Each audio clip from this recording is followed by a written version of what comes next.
May you live in interesting times. Is that a blessing or a curse? I think the general consensus in 2020 is make it stop!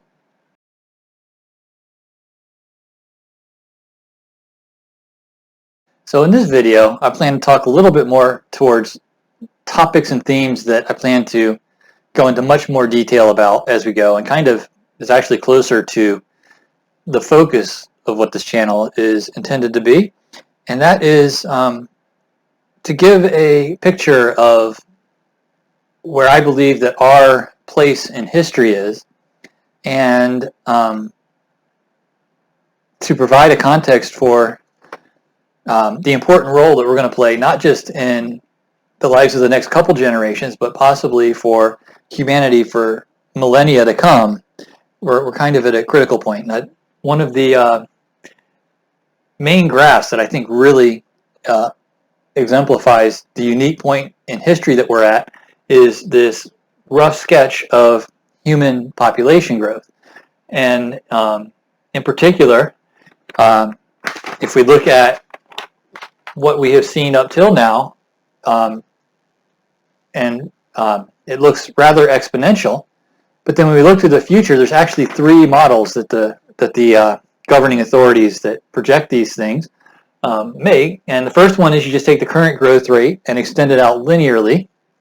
The second one is, the bottom one here is catastrophic collapse, that at some point this exponential growth will overshoot some kind of stable equilibrium and then will come down collapsing down. And the third model is, which is the model that looks the most correct to me, is this logistic growth model. And in the logistic growth model, it will have exponential growth, and then it will stabilize and then reach some higher plateau. And one of the main features of logistic growth is that it has an inflection point when it's about halfway there, where it goes from being curved up to curved down. And we already have in the data for growth that we're no longer in exponential growth, we're in one of these two, because we know that the point of inflection happened in the late 80s or early 90s. And since then, the growth rate has been going down. The growth rate hasn't flattened yet. We're still growing. But the main purpose of this video is to kind of consider what these various growth models tell us, what natural responses to the perceptions of the past, and how, now that we know that the growth rate is slowing, maybe take a quick look at what is causing that, and then how that changes our perception of the future and the policies that will come into effect as a result of that. So the first section, the next portion of this talk, I want to focus in on, a little bit more, go into a little bit more detail on this part of the graph where we have been living for most of our lives, especially if you were born before 1990, we were definitely looking like exponential growth. And so the exponential growth model, until something went horribly wrong, would be extremely natural and almost automatic to look at. And this exponential growth started in the late 1800s with industrialization, and really started to take off when modern medicine started coming into full play. Antibiotics are given a lot of credit for that. However, I believe that just clean running water and the knowledge of how important clean running water is to the health of a nation has played a tremendous impact. And but that started in the late 1800s in the United States and Western Europe, and then has been spreading around the world ever since. But the problem with exponential growth is we know that exponential growth is unstable. Eventually, exponential growth will reach the boundaries of whatever is allowing the exponential growth to happen. There will be some kind of boundary that will eventually run out, and and then the exponential growth will slow down. So when you're in exponential growth, like we have been for pretty much the entirety of the lives of certainly Generation X or the boomer generation, to a lesser degree the millennials, and then when we see exponential growth, we were evolved so that when we see something, we assume the worst. People who hear a sound in the night and jump up and go, "Is that a lion? Oh, no, wait, it's nothing," do a little bit better in the history of humanity than people who go, "Oh, there's a sound. Oh, it's probably nothing. Oh, crap, it was a lion," right? The first group tend to survive. So then that means that, when we see something, our natural tendency is to say, "Oh, crap, how is this going to go wrong? How is this going to kill me?" And so when we see this exponential growth for the last 150 years or so, it's like, oh crap, how is this going to go wrong? What's going to happen to society? We're going to run out of food. There's going to be mass famines all around the world. There's going to be limited resources, and nations are going to start fighting huge wars, and it's just going to be a bloodbath all around the whole entire world. And we saw a little bit of that in the early 1900s with the first two great wars, and we started to see how this industrialization could really lead to catastrophic weaponry and a collapse of our civilization. So when we're in this exponential growth phase of some sort of transition, it's very natural to think that we're going to follow eventually we're going to hit some kind of point and then we're going to hit catastrophic collapse. We're going to do ourselves in, or we're just going to run out of food or some other kind of resource that it turns out we need. Fossil fuels have played the role for that. Today, climate change is starting to fill that role a little bit, that projection of catastrophic collapse. So with the exponential growth, that leads us naturally to the perception that there's going to be some kind of catastrophic end to this. And to some degree, the echoes of that from this 150 years that most of us grew up in, the echoes of that entrenched understanding, that intrinsic instinctual understanding, is still present in our systems. Because if you have this impending catastrophic collapse, then it's natural, if you're a government structure, to say, okay, we need to prepare for this collapse. There's going to be a collapse. We're not entirely sure what is going to cause this collapse, but we know that a collapse is coming. So what do we do to prepare for it? And the answer is to prepare hierarchical militaristic structures, so that way when the collapse comes, you can provide some kind of order, so that way at least humanity can survive the collapse, if not once it gets here. So we built these huge military industrial complexes in order to just survive as a human race, however this is going to end up going wrong. So that is kind of the natural, instinctual response to this exponential growth that we have been seeing. But the problem with that, and the problem that I think that is going to start making itself more clear, is that there's an instinctual bias towards the inevitability of this collapse model that is not necessarily true biologically. And I think that, the fact that we've hit this point of inflection, well, I'll save that for the next section. We'll discuss, that's literally the next section. So in the mid 1980s or early 1990s, we hit this point of inflection, despite the fact that that's also the period where our advances in agriculture and food production reached the point where, for the first time in human history, we had a global food surplus. So it wasn't famine that was causing this point of inflection. We've also reached a point where, despite the fact that we hear more about catastrophic events and wars and crime, the actual records of war deaths and deaths due to violent crime in our cities is actually at an all-time historic low. The probability that you would die due to the violent actions of another, whether that be war or through street crime or just random acts of violence, despite the fact we hear about it more, it's actually roughly half of what the historical average were if you were to go back 300 years and look at the records of how people died. And in addition to that, your odds of dying of foodborne illness or other mild infections, like having an injury get infected and then go gangrene and kill you, or of dysentery or cholera or any of these other diseases that even malaria still exists, but it's nowhere near as fatal as it used to be. We've eradicated smallpox. Smallpox was devastating. So your odds of dying of these diseases is significantly reduced.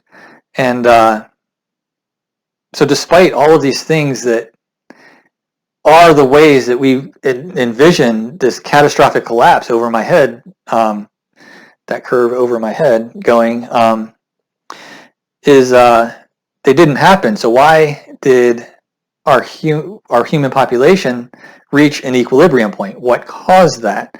And I believe that the basic reason for it is simple biology, that a biological system is intrinsically going to aim for equilibrium. Biology is designed through evolution to reach equilibrium, and a significant portion of equilibrium is having birth rates match death rates. So the reason for the population growth is that we went from a pre-industrial society where we had extremely high birth mortality. There's even echoes of this today, that the World Health Organization doesn't count population until you're over 5, because historically almost 80% of the people under 5 would not make it. And then now that's significantly higher, to where it's almost the opposite of that. 80% are going to live, probably more than that.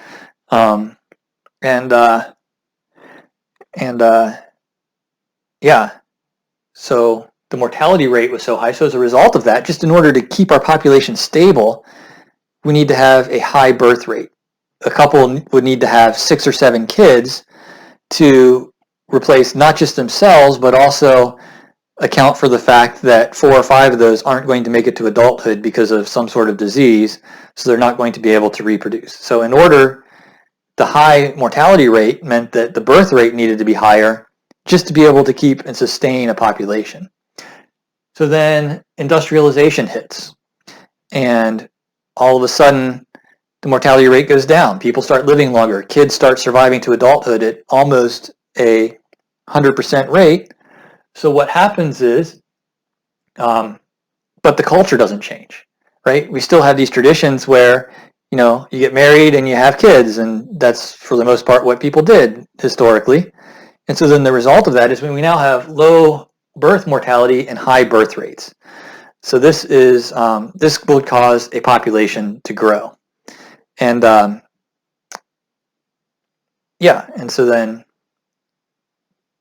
this next step takes a couple generations to happen. When you look at historically, from the time that modern medicine hits a society until the birth rates start going flat, to even negative, such as Japan and France is already seeing.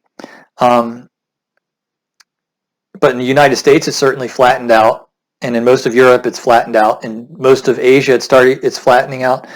In the Middle East is about in the middle point. The Middle East and South America is about in the middle of this, to where the birth rates are starting to go down, because it was 30 to 40 years that we started putting in their infrastructure for modern medicine and running water in these areas.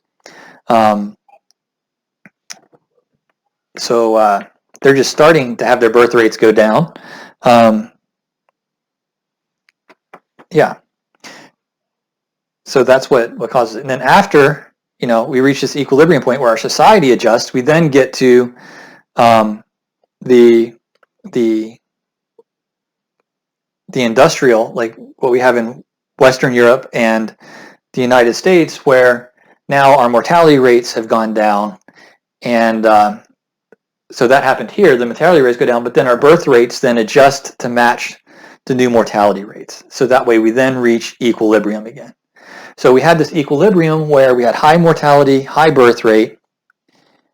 We made significant improvements in the mortality rate, and then that put us in this unstable state that causes the population growth. And then eventually our birth rate then compensates for the mortality, matches the mortality rate, and that is the process that has happened. Now, I said that in any particular country, this transformation seems to take about 60 to 80 years. So why is it that when I go over to this map, it has taken from the mid-1800s to the mid-2100s, it took almost 300 years. Why isn't this just taking 80 years? And the answer is because this didn't happen all at once. This happened first in Europe, Western Europe, and the United States.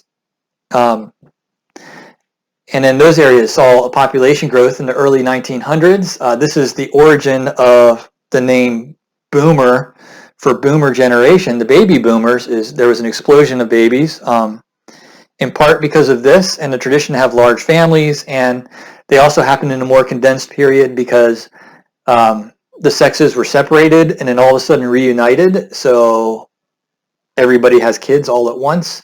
But it's also the family sizes were still large and people were living longer, so they would have 5 or 6 or 7 kids, and then all of those kids would reach adulthood, whereas in the past only 1 or 2 would.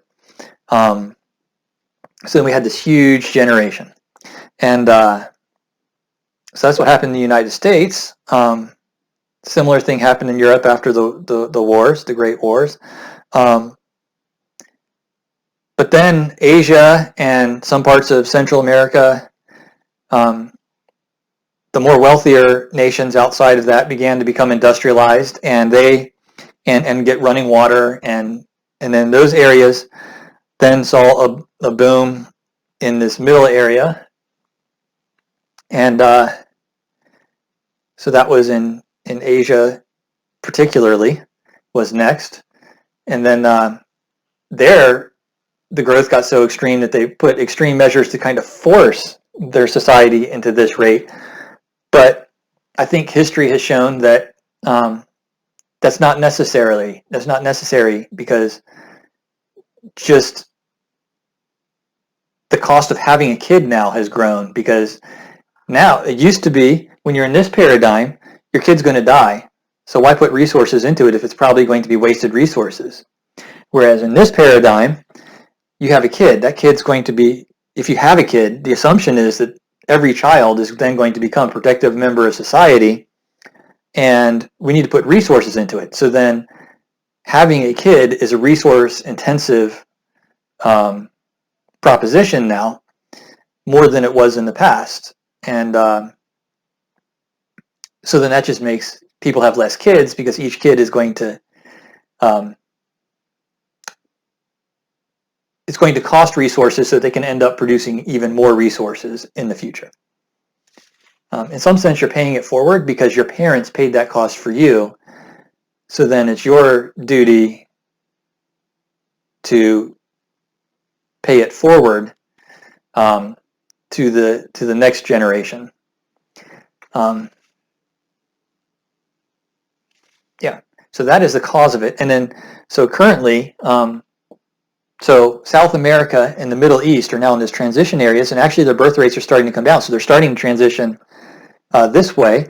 Africa is, for historical reasons, if you look at how it went, you can definitely see historical biases in how we rebuilt the world in the order that it went. But Africa is now, we're starting just now, the last 10 years or so especially, to build the infrastructure in Africa to get running water. We had modern medicine there for decades, but we're working on getting the water infrastructure there so that they all have access to clean running water. So I think, but they still have the high birth rates. So Africa is just now entering this, and in 40 to 50 years, they will be where this growth is happening most is in that area of the more rural parts of South America, and the large continent of Africa is where most of this remaining growth, towards where we get to about 13 to 14 billion, is probably where we're going to cap out at, give or take a billion or so people. Most of the remaining growth is going to be in Africa and South America, assuming that the logistic growth model is correct. And so, yeah. So the other thing I want to talk about this point of inflection is I want to talk a little bit more about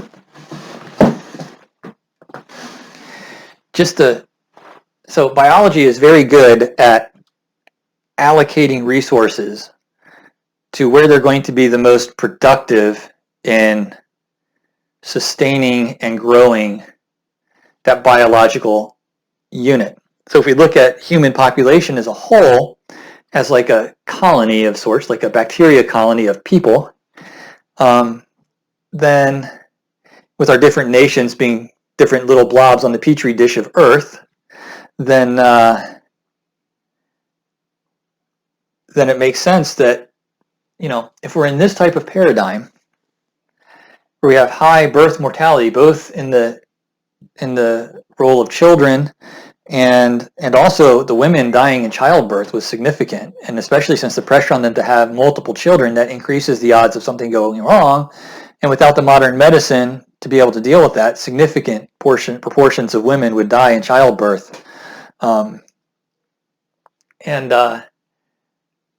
So if a person is going to die as a child, then there's less biological motivation to put resources into something that is not going to be productive. It's just going to die and go away. So you kind of want to wait. If you're in this paradigm, you want to wait until something proves that it is hardy enough, has enough constitution to be able to survive before you start pouring resources into it. So you only put the resources into the ones that are going to be strong enough and make it. And then once they make it, then, okay, we're going to put resources in, and that's where the resources go.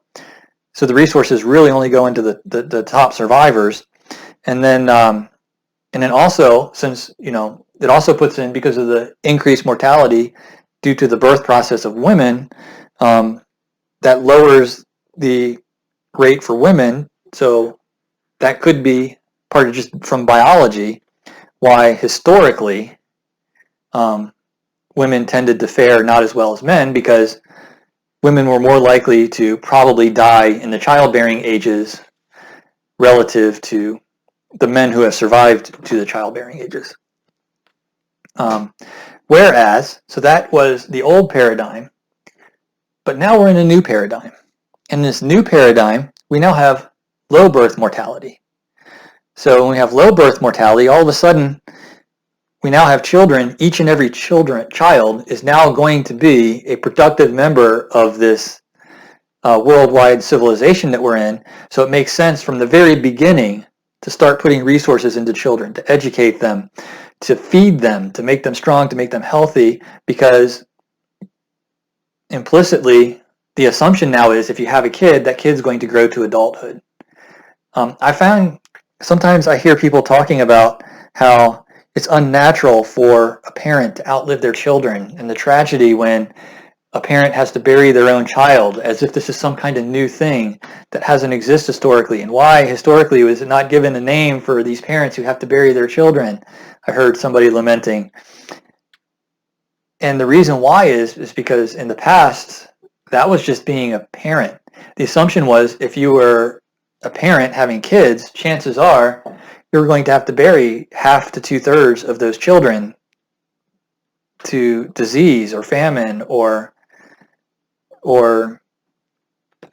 who knows what. So it was literally part of life back then. It was just part of being a parent. It was the expected. Now it's so rare that people are like, it seems unnatural for a parent to outlive their child, which is actually very unique in human history. And so the result, and then and then also because women are no longer dying in childbirth, they live actually longer than men, because having evolved to be able to have any chance at all of surviving childbirth actually made them arguably hardier and having a higher constitution than their male counterparts. So so now, whereas before there might have been some impetus to say, oh, women are going to die in childbirth, it's not worth the risk of putting resources into them, whereas now it's just as much value. There's no real difference. So really, biologically, there's now incentive to put men and women on just as equal footing that wasn't necessarily there 200 years ago. And that change is happening. I'm proud to say, I'm glad to see that just the biological changes of putting resources where they're going to be the most valuable is actually synergizing with these moral conundrums that have existed since antiquity, but just the biological reality was not there, whereas now it is. So now I think that the change in the biological reality is actually a huge impetus for why we're actually being able to implement these moral changes that have eluded us for millennia. So I've talked about some of the changes in our civilization that have allowed for the exponential growth that we have experienced for the last couple hundred years, and the sociological changes that have resulted that have caused this point of inflection, which suggests that we have left the exponential regime and are now on a logistic growth regime, and we're headed to some kind of plateau, some kind of new equilibrium where our population will hit about 12 to 14 billion, give or take a billion, and then stay there for a long period of time. And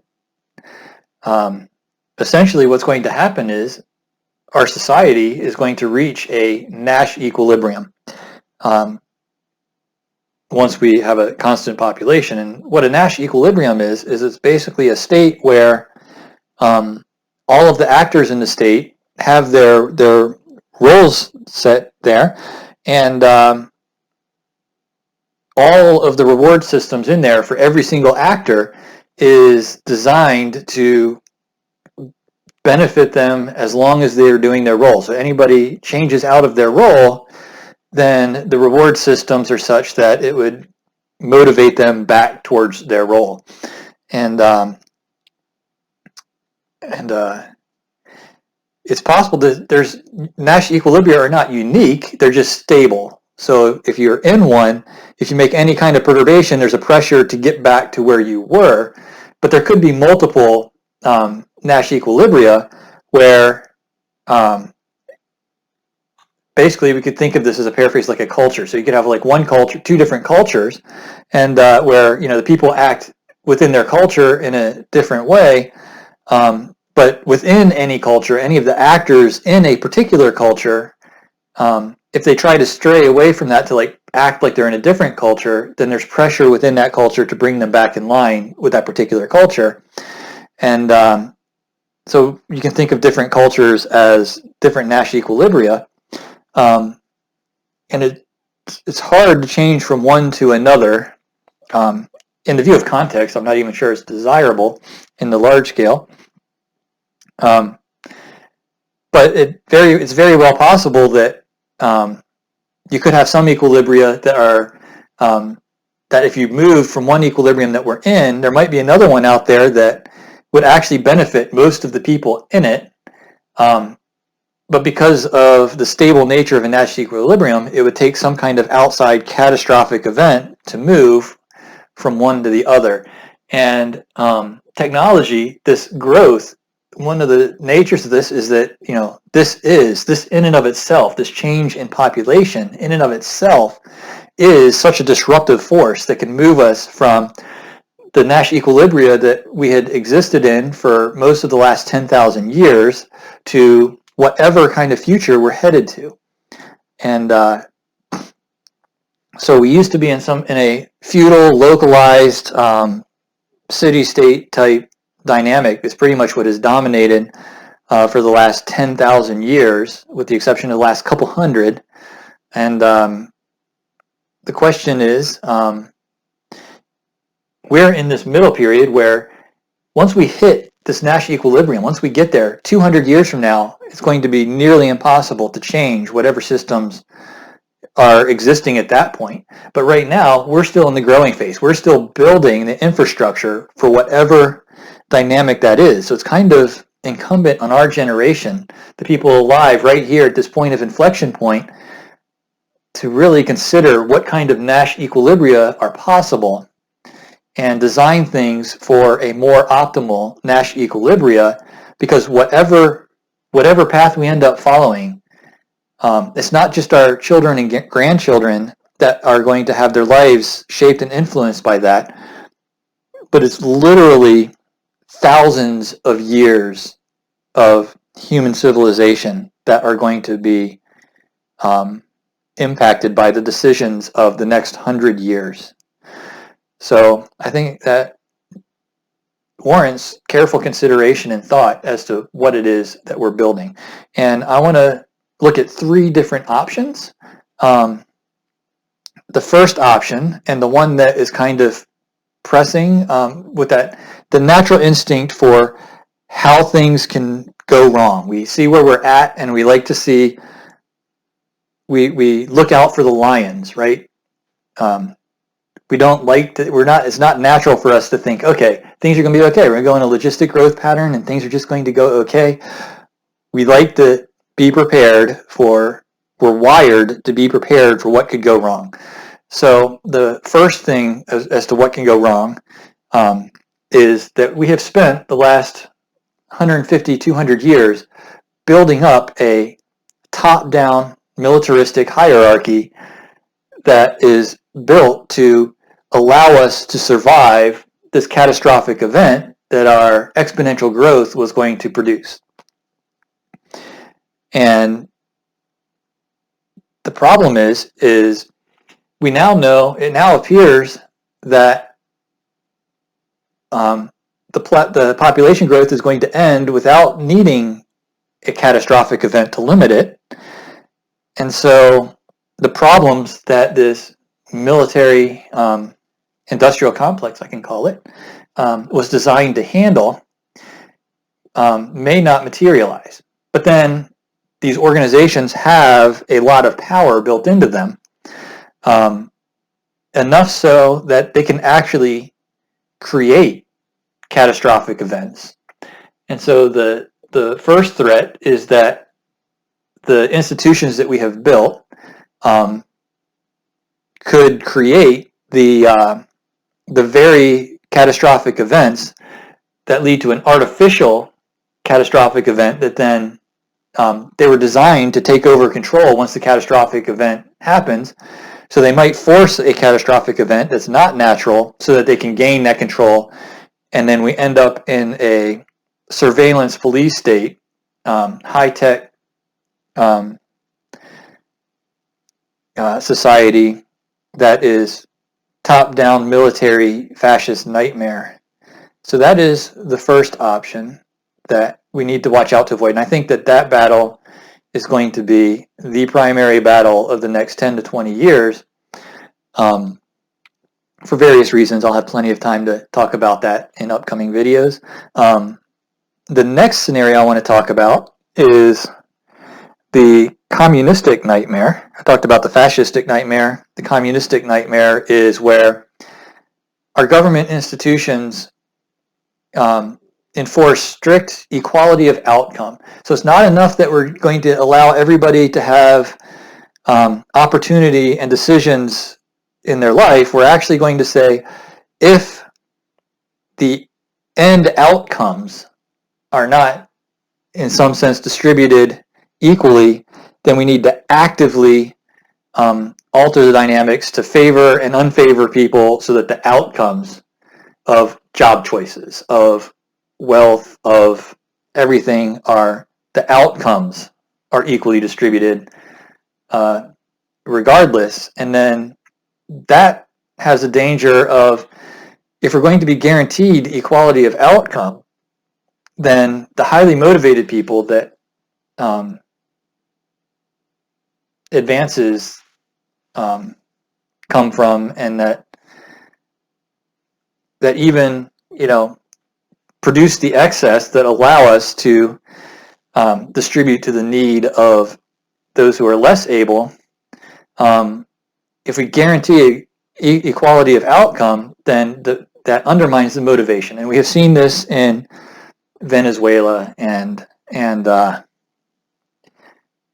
Cuba and Russia, and everywhere this has been attempted. The result is that the people who are able to produce stop producing as much, and then there's less excess, and then this produces instability, which causes the centralized structures designed to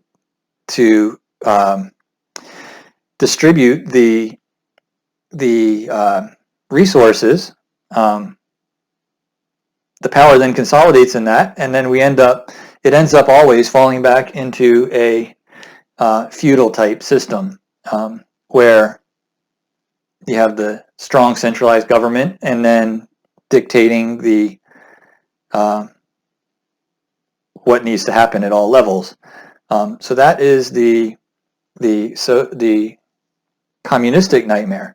So what is are we stuck with those two choices?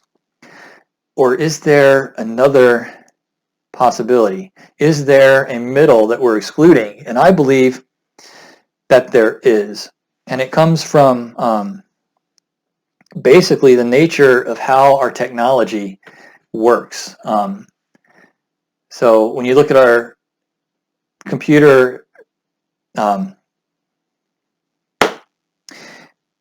the workings of our computers, how we've just built our actual computers, and then networks themselves, they're designed in a bottom-up hierarchical system. So basically, we have, for the most part, everything is working in a distributed system, in a distributed way. Everything is doing its own part. It's just occasionally it will need to ask for the next level up for something that it is unable to do on its own. And then, so basically, the next level in the hierarchy is not there to dictate what the lower levels do, but to facilitate the lower levels and to overcome obstacles that are larger than what the lower levels can do, but otherwise stay out of the lower levels' way. So this is basically the idea of a mom and pop restaurant, right? They can run the day-to-day business of the restaurant on their own, but if a hurricane comes in, that's bigger than what they can do. So that's when their insurance companies and bailout packages would work to help them to get them back on their feet so they can get back to operating on the day-to-day operations. But we don't want the insurance agencies necessarily dictating every single thing about how the restaurant works. Maybe talk a little bit about, the building has to be constructed in this way, so that way it's going to stand a little bit, but, not what kind of menu items are going to be on the menu. Yeah. So that's the basic idea of what I see as the optimist is a bottom-up hierarchical system, as opposed to the top-down hierarchical systems that seem to be in place today, and really using this growth in the next 150 years is really the only time we're going to have the opportunity to be able to make that happen.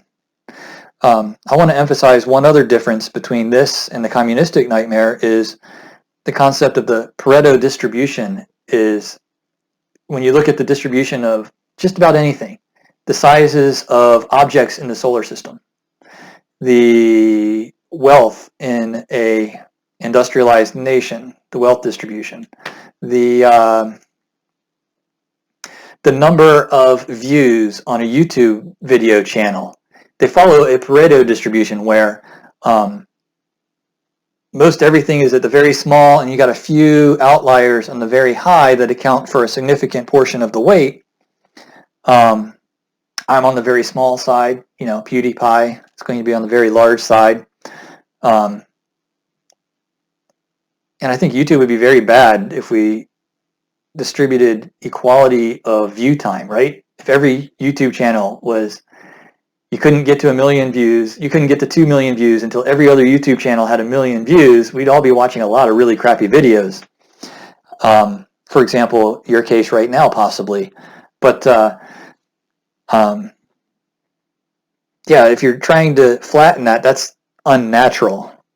And that's why it leads to instabilities. Whereas if you have a bottom-up hierarchical system, it allows for that, but then you have, the problem with the Pareto distribution is not the distribution itself, it's whether or not people are fixed at whatever level they find themselves in.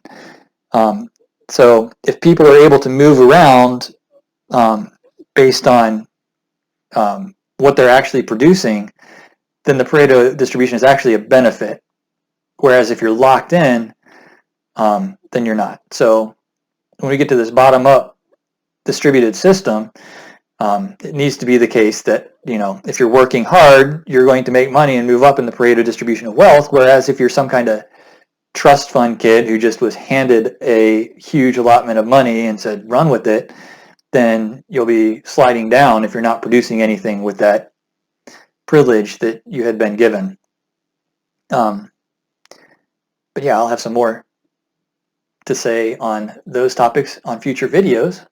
But for now, that's pretty much all I have for this week's video.